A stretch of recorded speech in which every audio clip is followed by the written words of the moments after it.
یہ دیوبند کے مناظر اعظم کہتے ہیں کہ اعلیٰ حضرت نے جو سمجھا گستاخی والا، اور صرف اعلیٰ حضرت نے نہیں سمجھا، علماء حرمین طیبین نے بھی گستاخی سمجھا، 268 علماء کے یہاں نے سمجھا کہ وہ کافر ہیں۔ تو اعلیٰ حضرت، اور پھر لکھتا ہے، کہتا ہے اگر اعلیٰ حضرت ان کو کافر نہ کہتے تو خود کافر ہو جاتے۔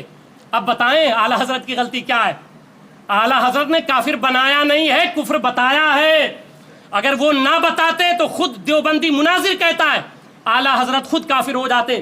تو ہماری نماز ان کے پیچھے اس لیے نہیں ہوتی ہے کہ یہ ان چاروں کو اپنا امام مانتے ہیں، ان چاروں کو اپنا پیشوا مانتے ہیں، اور جو ان چاروں کو اپنا امام مانے تو ظاہر سی بات ہے 300 علماء کا فتویٰ ہے کہ جو ان کو صحیح مانے وہ کافر ہے۔ اس لیے ہماری نماز کسی دیوبندی امام کے پیچھے نہیں ہوتی ہے۔ اس لیے اپنے ایمان کی حفاظت کریں اور اپنے اعمال کی حفاظت کریں۔ وما علینا البلاغ۔